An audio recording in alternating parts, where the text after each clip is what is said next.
Tungabhadra ಡ್ಯಾಂನ crust gate ಲೋಕಾರ್ಪಣೆಯಾಗ್ತಾ ಇದ್ದು 3 ರಾಜ್ಯದ ಸಿಎಂಗಳು ಕೂಡ ಇವತ್ತು ಭಾಗಿಯಾಗ್ತಾ ಇದ್ದಾರೆ. ಅದಕ್ಕೆ ಕ್ಷಣಗಳನ್ನೇ ಪ್ರಾರಂಭ ಆಗಿದ್ದು 3 ರಾಜ್ಯಗಳ ಸಿಎಂಗಳಿಂದ ಲೋಕಾರ್ಪಣಾ ಕಾರ್ಯಕ್ರಮ ನಡೀತಾ ಇದ್ದು ಸಿಎಂ ಡಿಕೆ ಶಿವಕುಮಾರ್, ಚಂದ್ರಬಾಬು ನಾಯ್ಡು ಹಾಗೆ ರೇವಂತ್ ರೆಡ್ಡಿ ಕೂಡ ಭಾಗಿಯಾಗ್ತಿದ್ದಾರೆ. ಕೇಂದ್ರ ಜಲಸಂಪನ್ಮೂಲ ಸಚಿವ ಕಾರ್ಯಕ್ರಮದಲ್ಲಿ ಭಾಗಿಯಾಗ್ತಾ ಇದ್ದು ಟಿಬಿ ಡ್ಯಾಂಗೆ 33 ಹೊಸ ಕ್ರಸ್ಟ್ ಗೇಟ್ಗಳ ಅಳವಡಿಕೆಯಾಗಿದೆ. ಬರೋಬ್ಬರಿ 51 ಕೋಟಿ ವೆಚ್ಚದಲ್ಲಿ ಈ ಕ್ರಸ್ಟ್ ಗೇಟ್ಗಳನ್ನು ಅಳವಡಿಕೆ ಮಾಡಲಾಗಿದ್ದು ಡ್ಯಾಂ ತಜ್ಞ ಕನ್ನಯ್ಯ ನಾಯ್ಡು ನೇತೃತ್ವದಲ್ಲಿ ಗೇಟ್ ಅಳವಡಿಕೆ ಮಾಡಲಾಗಿದೆ. ಮಧುವಣಗೆತ್ತಿಯಂತೆ ಈಗಾಗಲೇ ತುಂಗಭದ್ರಾ ಡ್ಯಾಂ ಕಂಗೊಳಿಸ್ತಾ ಇದೆ. ಇನ್ನು ಡ್ಯಾಂ ಸುತ್ತಮುತ್ತ 500 ಪೊಲೀಸ್ ಸಿಬ್ಬಂದಿಗಳನ್ನು ಕೂಡ ನಿಯೋಜನೆ ಮಾಡಲಾಗಿದೆ.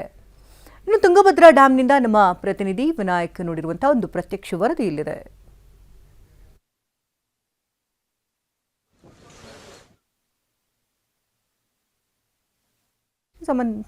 ಸಾಧ್ಯ ಆಗ್ತಾ ಇಲ್ಲ. ತುಂಗಭದ್ರಾ ಡ್ಯಾಂ ಕ್ರಸ್ಟ್ ಗೇಟ್ಗಳ ಲೋಕಾರ್ಪಣಾ ಕಾರ್ಯಕ್ರಮ ಇವತ್ತು ಜರುಗ್ತಾ ಇದ್ದು ಹೆಚ್ಚಿನ ಪೊಲೀಸರನ್ನ ಕೂಡ ಸ್ಥಳದಲ್ಲಿ ನಿಯೋಜನೆ ಮಾಡಲಾಗಿರುವಂತಹ ದೃಶ್ಯಗಳನ್ನ ನೋಡ್ತಾ ಇದ್ದೀರಿ. 3 ರಾಜ್ಯದ ಸಿಎಂಗಳು ಇವತ್ತು ಈ ಒಂದು ಕಾರ್ಯಕ್ರಮಕ್ಕೆ ಆಗಮಿಸ್ತಾ ಇರೋದ್ರಿಂದಾಗಿ ತುಂಗಭದ್ರಾ ಡ್ಯಾಂ ಸಂಪೂರ್ಣವಾಗಿ ಮಧುವಣಗೆತ್ತಿಯಂತೆ ಕಾಣ್ತಾ ಇದೆ.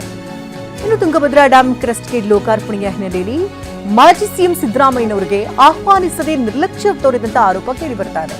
ಸಾಮಾಜಿಕ ಜಾಲತಾಣದಲ್ಲಿ ಸಿದ್ದರಾಮಯ್ಯ ಅಭಿಮಾನಿಗಳು ಬೇಸರವನ್ನು ವ್ಯಕ್ತಪಡಿಸಿದ್ದು ಆ ಭಾಗದ ಜನ ಸಿದ್ದರಾಮಯ್ಯರಿಗೆ ಕೃತಜ್ಞರಾಗಿರಬೇಕು, ಸರ್ಕಾರವು ವಿಶೇಷ ಆಹ್ವಾನಿತರಾಗಿ ಕರೆಯಬೇಕಾಗಿತ್ತು. ಇಂಥ ಸಾಮಾಜಿಕ ಜಾಲತಾಣದಲ್ಲಿ ಸಿದ್ದು ಅಭಿಮಾನಿಗಳು ಬೇಸರವನ್ನು ವ್ಯಕ್ತಪಡಿಸಿದ್ದಾರೆ. ಯಾಕಂದ್ರೆ 2024ರಲ್ಲಿ ತುಂಗಭದ್ರಾ ಕ್ರಸ್ಟ್ ಗೇಟ್ 19ನೇ ನಂಬರ್ದು ಕೊಚ್ಕೊಂಡು ಹೋಗಿರುತ್ತೆ. 7 ದಿನಗಳ ಕಾಲ ಅಲ್ಲಿ ಕಾರ್ಯಾಚರಣೆಯನ್ನ ನಡೆಸಿ 7 ದಿನಗಳಲ್ಲೇ ಡ್ಯಾಮ್ನ 19ನೇ ಗೇಟ್ನ ದುರಸ್ತಿ ಕೂಡ ಮಾಡಲಾಯಿತು. ಈಗ ನೋಡಿದ್ರೆ 51 ಕೋಟಿ ವೆಚ್ಚದಲ್ಲಿ 33 ಹೊಸ ಗೇಟ್ಗಳನ್ನು ಅಳವಡಿಕೆ ಮಾಡ್ತಿದ್ದಾರೆ.